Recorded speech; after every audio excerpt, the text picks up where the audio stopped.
We're going to transition. We're going to skip. We're going to skip past Halloween, blow through Thanksgiving, and let's get right to the good stuff of gift giving. Yeah, Absolutely. cold air is certainly giving a holiday feel to the central part of the country this morning, and that chill is not stopping there. It's spreading east. There you go. Weather's impact on holiday shopping, the topic for meteorologist and business analyst Paul Walsh.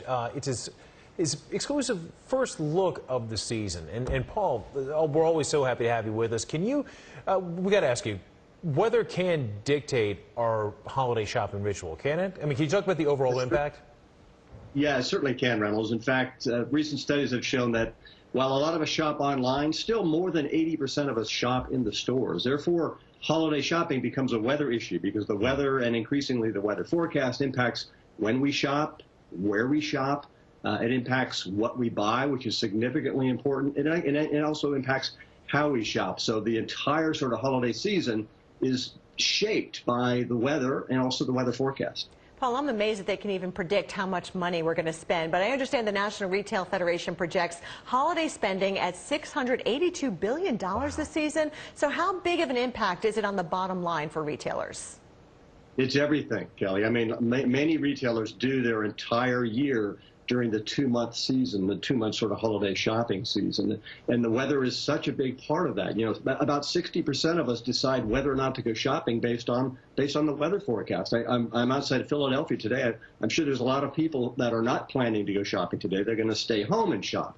And also 30% of what we buy, this is really important, is impacted by the weather. So am I going to buy a jacket or am I going to buy a computer? If I'm at Atlanta today, I'm buying a jacket. Okay, before we let you go, we've got to ask you this big question. Are we going to be dealing with any great bargains, any great deals this season?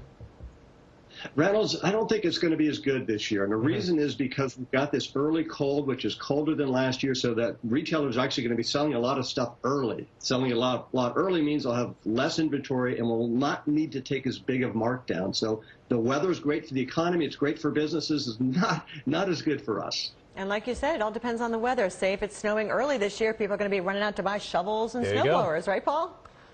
Exactly right. So the earlier cold, the better for retailers in general. And the fewer snowstorms on the weekend, also the better. So we'll just have to watch that and keep our fingers crossed if we're in the retail business. There you go. All right, Paul, thanks so much. Our business weather analyst, Paul Walsh, in Downingtown, Pennsylvania this morning. One thing Paul's going to get is some rough weather over the next couple hours. Yeah, the winds are going to be increasing. Flood watch in effect for his area, too. So it could get very interesting. Yeah.